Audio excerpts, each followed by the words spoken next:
Hola, hola, buenas tardes para todos, ¿cómo están? Me encanta saludarlos este viernes y estoy con un invitado muy especial. Quise hacer algo para ustedes hoy porque a él lo conocí hace muy pocos días y trajo un tema muy interesante que considero que si lo aprendemos a gestionar, esa conexión espiritual y esa conexión con su paz interior se puede dar de una mejor manera. Entonces estoy con Nelson, él trabaja el tema de la ansiedad, es muy bueno en eso, entonces, mejor dicho, les traje el que es. Hola Nelson, ¿cómo estás?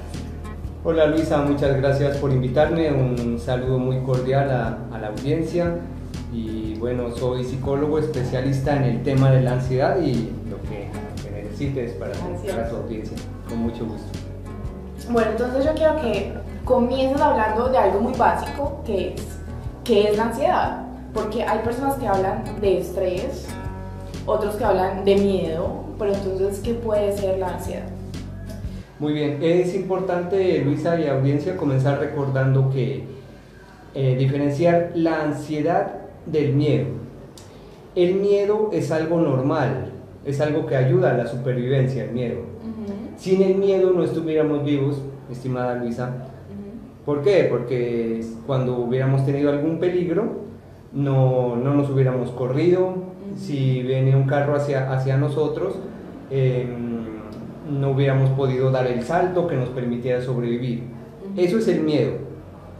Ni hablar cuando hay algún accidente, algo así, tú saltas, corres, tu cuerpo se llena de adrenalina, de unas sustancias neuroquímicas para que puedas escapar, para que puedas correr o atacar, una de dos cosas.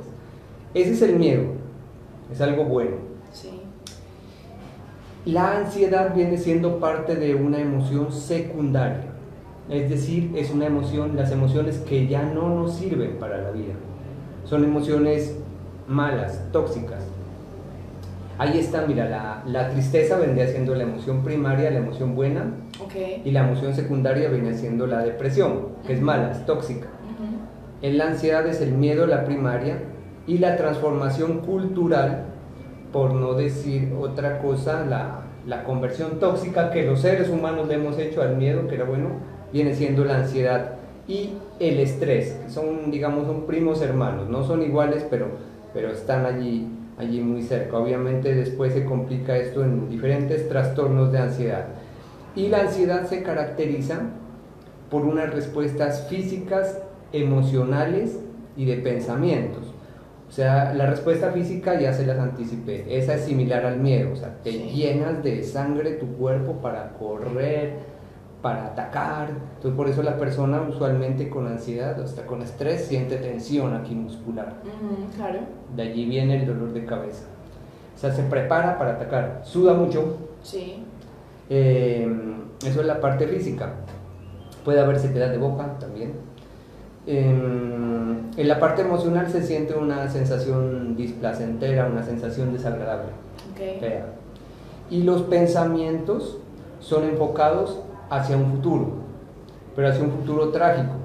Por ejemplo, me voy a morir si me monto un avión, o si salgo a la calle me van a atracar. Entonces, pensamientos trágicos hacia el futuro. Esa es la ansiedad, una transformación, reitero, cultural negativa del miedo y que afecta a la calidad de vida. Ya la persona no puede trabajar bien, no tiene buenas relaciones familiares ni laborales y pues obviamente vienen un sinnúmero de problemas derivados de la ansiedad. Entonces, ¿cómo puede saber, por ejemplo, una persona que en este momento está pasando por un episodio de ansiedad en su vida, pero que no lo sabe, simplemente porque está en su día a día haciendo las cosas? O sea, ¿cómo alguien hoy puede identificar, aparte de estos síntomas que ya me dijiste, que realmente no solamente es estrés, sino ansiedad? Sí, estimada Luisa. Entonces, ¿verdad? Recordemos los síntomas, ¿no? Bueno, entonces se siente una serie de molestias a nivel físico. Generalmente es típico, mira, es clásico del ansioso y del estresado, lo que llamamos aquí en Colombia el mico al hombro, es decir, el dolor aquí en el cuello, en la espalda, los hombros, seguido eso viene un dolor de cabeza, ese es un indicio. También si las personas que nos están observando notan que son trágicos en su pensamiento, que por ejemplo dicen, si salgo a exponerme va a ir mal, si no llego a tiempo va a ocurrir una catástrofe, si están pensando en catástrofes, en enfermedades, el ansioso casi siempre está pensando en enfermedades. Esas son, digamos, dos principales características. Y una vez más, si esos problemas ya te están trayendo dificultades laborales. Recordemos también que la ansiedad se caracteriza porque no te deja concentrarte. Si tú quieres estudiar, estás tan ansioso pensando en el examen, en el futuro voy a perder el examen, no me voy a concentrar, que al final no terminas leyendo, no terminas estudiando. Entonces, digamos, esos son los signos, los síntomas de la ansiedad. Ok, si alguien va teniendo alguna pregunta, hola Juanpa, ¿cómo estás? Angélica, un saludo para ti. Si tienen alguna pregunta, la van escribiendo. Estamos hablando de la ansiedad, de cómo afecta nuestro autoconcepto, las emociones y obviamente la calidad de vida. Entonces, se tiene un mito, creo, que las mujeres son las que más padecen ansiedad. ¿Eso qué tanto es cierto? Desafortunadamente para el bello género sí es cierto. ¿Por qué? Primero que nada por cuestiones en cuanto a los cambios hormonales. El doble de mujeres padecen ansiedad y el doble de mujeres padecen depresión. Entonces, lastimosamente sí es cierto. Pero también hay un hecho también muy claro que lo aprovechamos en psicoterapia, y es que al ser más intuitivas, más emocionales, si tomamos esas emociones a favor del tratamiento, de la mejoría, se obtiene mucha mejor motivación. O sea, tiene de negativo y también de positivo esos cambios hormonales y emocionales en las damas. Ok, y en el caso de sanar la ansiedad, ¿se puede curar o se puede gestionar? Controlar. Exacto, o sea, una persona que ya sufre de ansiedad puede curarla o simplemente tiene que darse por vencido y decir, no, yo con esto vivo y aprendo a vivir con ella. ¿Cómo sería? Sí, la ansiedad se supera totalmente. O sea, mira, esa pregunta me la hacen a diario los pacientes. Apenas justo antes de entrar aquí me preguntaban algo similar, pero doctor, ¿esto se quita o no? Recuerden, soy especialista en ataques de pánico, que es la erupción de la ansiedad, o sea, ya es lo máximo. La persona muy angustiada me preguntaba lo mismo, ¿esto se quita o simplemente se controla? La respuesta es un contundente, se supera absolutamente, se cura, si quieres el término, utilizarlo totalmente. Si tú haces los cambios de fondo que tu vida necesita. Allí pues tendríamos que hablar de que hay un ritmo de vida últimamente muy acelerado, sí, que nos lleva a pensar en todo el mundo menos en nosotros. Generalmente he notado que ese estilo de vida tóxico del típico ejecutivo, de que tiene que brindar resultados a todo el mundo descuidando su propia salud, ese tipo de vida, la ansiedad generalmente es el que toca modificar. Si hacen los cambios de fondo, les garantizo, yo les digo a mis pacientes, mira, te garantizo, si quieres te lo pongo ante un notario, que si haces los cambios que te estoy sugiriendo, se elimina totalmente la ansiedad. Porque nuevamente, digámoslo así, ¿no? La ansiedad, utilizando un símil, es como una alarma en una casa o en un carro. Que cuando alguien se quiere entrar a esa casa o a ese carro, se prende y dice auxilio, auxilio, hay un ladrón, ¿no? La ansiedad, digamos, se prende cuando ya ese estímulo, ese, entre comillas, ladrón, no está tan cerca, es más alejado, es más difuso verlo. Sí. Y entonces se trata de controlar esa alarma y que suene, digamos, o que se active cuando haya los estímulos verdaderos, podríamos decirlo así. Y sacar a esa persona de un lugar donde es tóxico y que va a llevar a que esa alarma se te prenda múltiples veces en el día. Ok, entonces curar la ansiedad no es únicamente ir, en este caso, donde un psicólogo, Néstor por ejemplo, sino también hacer una transformación de tu vida, porque generalmente en la curación, y lo digo yo también como colega, como psicóloga, lo que encontramos es que llega la persona buscando que tú seas la solución, ¿cierto? Y que nada más, sino que también se debe hacer una transformación de fondo en Exacto. las diferentes áreas de vida. No lo pude haber dicho mejor, ¿no? Nosotros ya en psicoterapia, que es lo que yo manejo, psicoterapia cognitivo-conductual, les brindamos un camino que sabemos que es seguro, que es muy científico, muy comprobado, pero quien debe hacer los cambios es la persona, el sujeto. Sí. Y estos cambios en cuanto a la ansiedad y al estrés son cambios en el estilo de vida, cambios en la forma que tienes en relacionarte con el medio. La persona ansiosa y el estresado están pensando usualmente en cosas trágicas, ya te dije, en catástrofes de todo tipo, laborales, familiares, médicas. Y obviamente requiere que te relaciones del mundo de una manera menos catastrófica, no tan prevenida. Usualmente habrán escuchado las personas con ansiedad o estrés que se dice la frase deja fluir. Bueno, se dice fácil, pero obviamente hay un gran trabajo detrás de eso, pero esa es más o menos la idea, ¿no? Dejarnos llevar a veces por las cosas, controlar aquellas que sí podemos, dejar fluir aquellas que no, sí. que son la gran mayoría, y ir haciendo los cambios que puedas, que estés a tu alcance. Requiere sin duda relacionarnos de una manera menos tóxica con todo el mundo. Ok. Aparte que yo siento que la mente humana, tú ahorita me corriges o me confirmas, tiende a querer el control. Especialmente el ansioso y el estresado. Ajá. Fíjate tú que esto es muy de ejecutivos, de gente, de gerentes, de dueños de empresa. A ellos les gusta tener la planificación del día a día, de 8 a 9 esto. Tengo un paciente que hasta ponía, bueno, por decir algo, de 9 a 9 y 5 voy al baño, de 9 y 5 a 9 y 10 bajo las escaleras, así. El ansioso trata de controlar todo, de poner freno, de poner cada cosa en una cajita. Sí.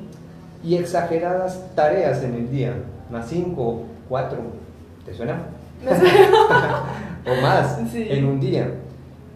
Y está comprobado que la persona, el ser humano, solo puede poner atención a una cosa a la vez. Okay. Es que ni siquiera podemos manejar ni hablar por celular en el carro, ¿no? Por eso es que las leyes de todo el mundo te multan si tú vas manejando y hablando por celular. Porque está bien demostrado que si tú hablas por celular y manejas te vas a estrellar. Entonces, el ansioso, volviendo al control, intenta poner cada cosa en su lugar, entre comillas, cada actividad en su respectivo cajoncito, y muchas actividades, muchas tareas, ¿no? Y si algo se sale de eso, pues ya viene, me va a pasar algo trágico, voy a perder el cliente, mi empresa no va a crecer, voy a quebrar, voy a ser una loser, mis amigas se van a burlar de mí, ya llegué a 30 y no tengo hijos, no tengo familia, sí. Qué horror, qué cosa tan trágica. Entonces fíjense, nuevamente todo es una tragedia, pero en función de los demás. Entonces nos llenamos de múltiples actividades, todos los ansiosos y estresados, cosas que realmente son difíciles de cumplir. Entonces ahí viene la falacia del control. Falacia del control quiere decir que pone una agenda súper apretada, sí. Que al final no se cumple, y si se cumple de pésima manera, mala manera, los resultados no se ven, y eso vuelve a aumentar la ansiedad y es un círculo vicioso. Exacto, o sea, él mismo se sabotea, él mismo hace los comportamientos para sentirse más ansioso y seguir en el círculo vicioso. Un saludo para Jason desde Chile. Hola Jason, qué bueno que estás acá. Un saludo para ti. Bueno, entonces, estamos hablando de del control. Aparte que estamos en una sociedad que es demanda, y quería preguntarte, en las sesiones individuales que tú manejas, ¿es únicamente enfocada como a esos comportamientos que debes transformar o también a los procesos de verte a ti? ¿Por qué te lo digo? Es porque yo puedo aprender a gestionar el comportamiento, pero si de alguna manera no hago cierto proceso personal, de tal vez lo que me está fortaleciendo la ansiedad puede ser lazos en familia que no se han sanado, o personas con las cuales salí y no he cerrado ese ciclo. Entonces, ¿tu terapia solamente se enfoca en temas de comportamiento o también en temas personales? Por supuesto, y fíjate que yo soy de una escuela que ahora ya no. Antes nos criticaban que éramos muy al grano, muy mecánicos incluso, ¿no? Que es la escuela conductual cognitiva. Sí. Pero pues por supuesto eso desde los 80 tuvo que abrirse y ser mucho más amplio, más integral. Y por supuesto que esto casi siempre colinda con las relaciones familiares que hayas tenido. Tú, mi estimado amigo, mi estimada amiga, si tienes problemas, puede ser de ansiedad, depresión, de los que sean, sencillamente que estás reproduciendo aquello con lo que creciste, casi siempre de 0 a 5 años. Entonces necesariamente nos ha tocado integrar a nosotros, que nos decían que éramos muy mecánicos, cuestiones para sanar ciertas cosas en la infancia, obviamente muy desde nuestra perspectiva, pero ya también sanamos ese niño interior, que yo sé que lo han escuchado. Sí. Y cómo esa visión que tú traías desde la infancia, desde la niñez, te está ahorita obstaculizando o te está trayendo angustia, te está trayendo estrés. Ya la historia específica de cómo se forjó ese vínculo en ti, sí ya depende pues de cada cual, de cada historia, pero claro que la abordamos. Ah, ok, perfecto. O sea, te haría la pregunta porque me parece muy vital como trabajar esos temas. Y bueno, por acá nos escribe Juanpa, qué buen tema, ¿cierto, Juanpa? Está genial. Muchas gracias. Está genial, genial, genial. Bueno, también te quería hacer una pregunta. Si alguien quiere modificar esos síntomas de ansiedad, ¿qué es lo que tú recomiendas? Hay etapas, ¿no? Hay etapas en el tratamiento. La cuestión es, en la primera etapa, en todo problema, es que la persona lo trata de controlar. Como, por ejemplo, bueno, me duele un diente, entonces voy a la farmacia y que me den una píldora para calmar el dolor. Sí. En la ansiedad hacemos lo mismo. Hacemos lo mismo, decir, bueno, solamente cuando se está enfermo se siente este dolor y que las cosas se te han venido encima, ahí sí vamos a practicar yoga, ahí sí empezamos a practicar meditación, vamos donde el psicólogo. En Sudamérica es muy dado que buscamos soluciones, ¿qué se puede decir? Mágicas, mitológicas, también es muy dado eso. Entonces la primera etapa siempre en cualquier problema es el control, ¿no? Terminamos con una relación de pareja y tratamos de volver, que te Sí. volvió. Entonces la primera etapa es el control y los ansiosos no podrían ser la diferencia. Entonces, en la primera etapa del control intentamos controlar la ansiedad y el estrés. Okay. La segunda etapa, digamos, ya esta es más contemplativa y ya más al grano. Allí es donde usualmente ayudo a mis pacientes, ¿no? ¿Qué fue lo que provocó ese estrés, esa ansiedad? ¿Será que te llenaste de mucho trabajo por atender las expectativas de tu familia o de tus colegas? ¿O será que simplemente llegaste allí porque tenías muchas heridas desde la infancia y finalmente reventaron, erupcionaron en forma de ataques de pánico? Puede ser. Bueno, hay muchos temas, pero obviamente se les hace énfasis en eso ya en terapia. Por aquí Juanpa nos pregunta, ¿cómo hace uno para ir al punto concreto de la infancia que está conectada con la ansiedad? Eso ya depende de la historia, como decía. Entonces, tocará buscar, no se lo recomiendo, ojo, no intenten esto sin la ayuda de un profesional, pero usualmente los cognitivos hacemos un registro que es una hojita donde anotamos los 5 peores momentos de la vida de la persona. Si son ataques de pánico, anotamos 5 peores momentos de la vida y 5 peores momentos con pánico. Entonces allí vemos que se van repitiendo unos hechos en común, siempre, y se repiten. Las mismas personas, cuando les hago llenar el registro, dicen, oh, wow, pero es que hasta tiene un patrón, hasta de 1 hora, fíjate, cuento, ¿no? Que si sus problemas fueron, por ejemplo, que le perdieron un buen susto, digamos, a las 10 de la noche, y se vuelven a repetir los ataques de pánico a esas horas. O sea, es que somos muy mecánicos, ¿no? Ya los psicólogos cognitivo-conductuales lo que hacemos es el registro, ¿no? Juanpa es el amigo que nos pregunta. Sí. Para Juanpa hacemos ese registro y vemos qué se ha repetido en esos 5 peores momentos. Pero sin embargo no me atrevo a dar, aparte de mencionarles el examen que hacemos los psicólogos, no me atrevería a mencionarles otra estrategia, ¿no? Eso ya varía de persona a persona, pero sin embargo si comienzan recordando 5 peores momentos, a ver qué pasó, con quién estaba, dónde estaba, qué sentí en mi cuerpo, qué pensé, ya se van a ir ya van a ir encontrando, ¿cómo es que dicen en matemáticas?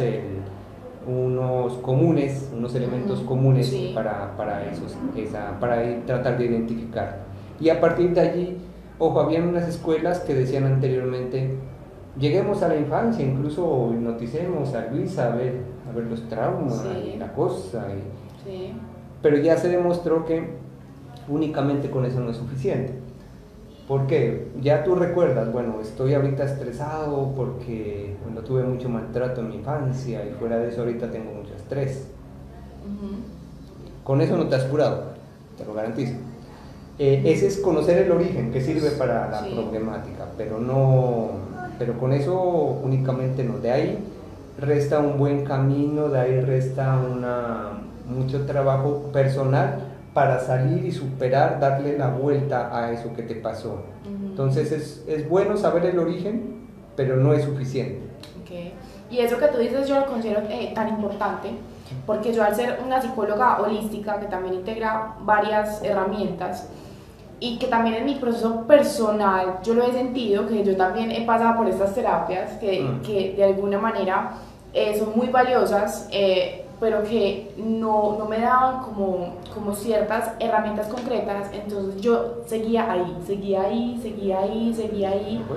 Entonces la idea es poder ser muy, ¿cómo les digo? Poder integrar desde el inconsciente, desde encontrar ese origen y traerlo al consciente para que tú te hagas cargo. Y creo que eso es algo a lo que tú invitas también a las personas, y es a que se hagan cargo y empiecen a hacer los cambios que consideran importantes y necesarios. Juanpa nos dice, así es, toda la historia de uno como ser humano tiene una lógica de hechos vividos en la infancia. Y seguimos repitiéndolos, girando en círculo vicioso, después sobre todo en pareja, en cuestiones laborales. Sí.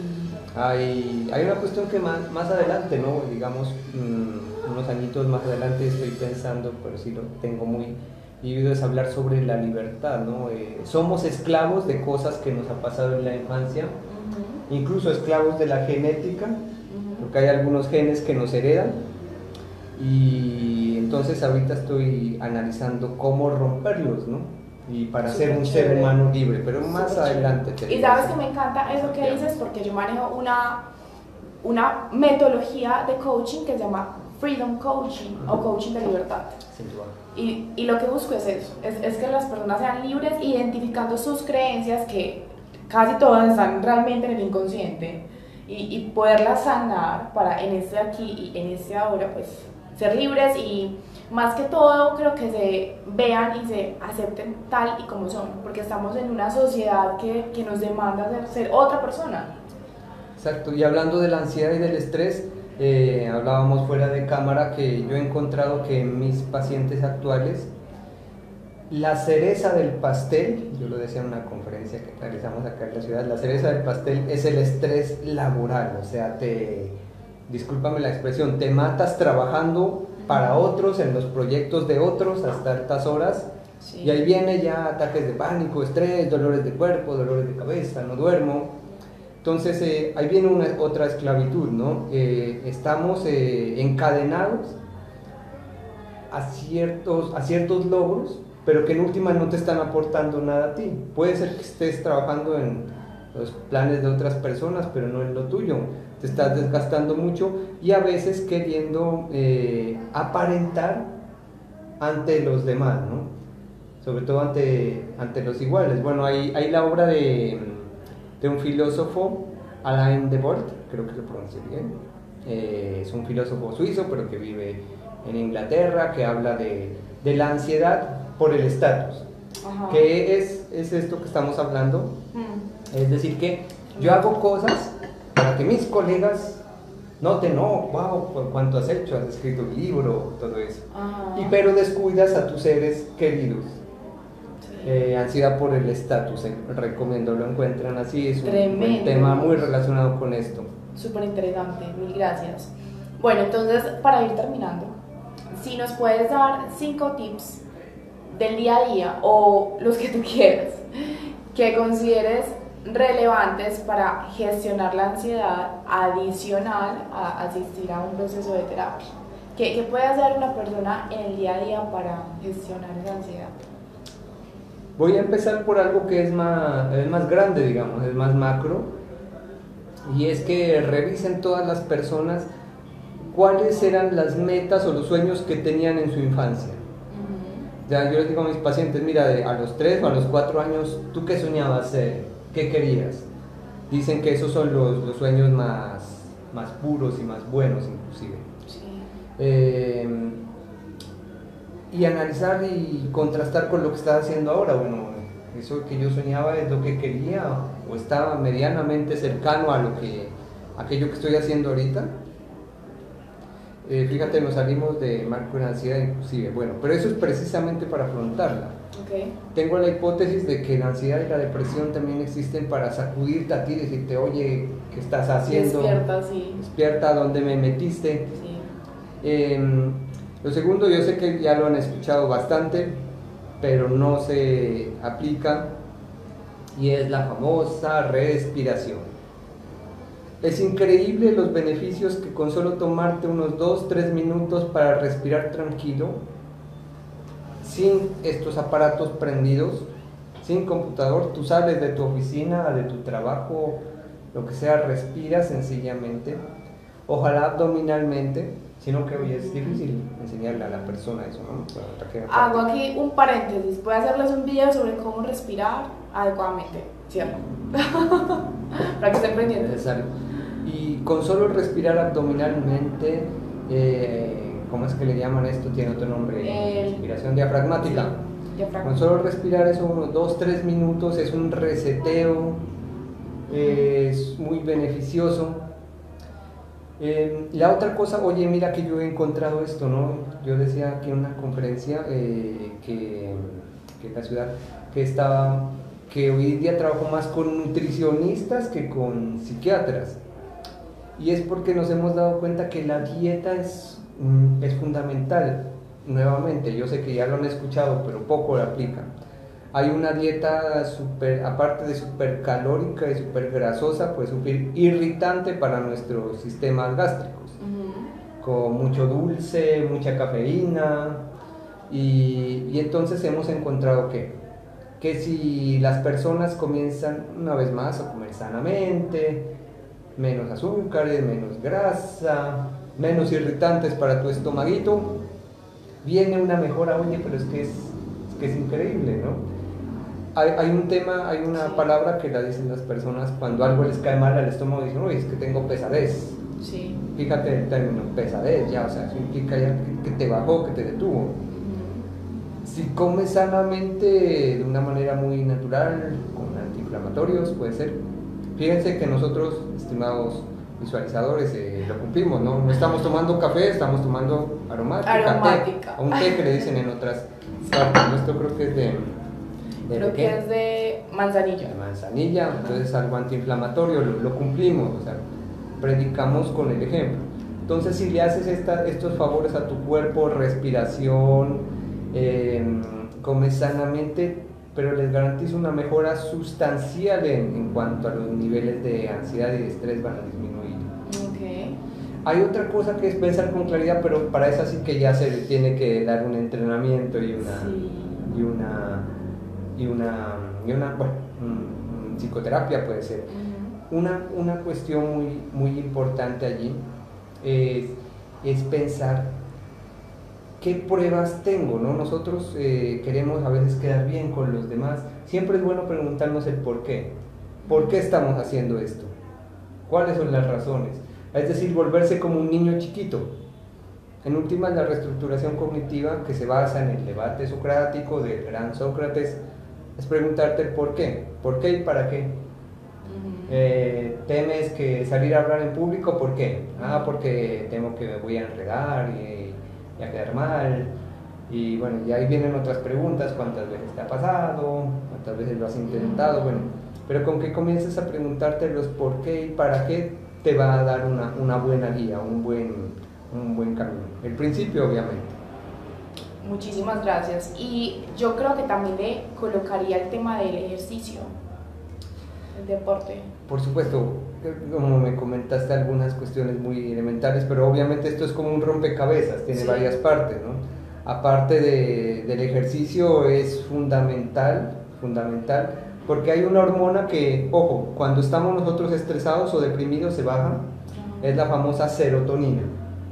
¿Cómo se sube esa hormona? Yo les explico a mis pacientes. Mira, solo con 5 minuticos de ejercicio, 10 minuticos a 15, ya esa hormona sube.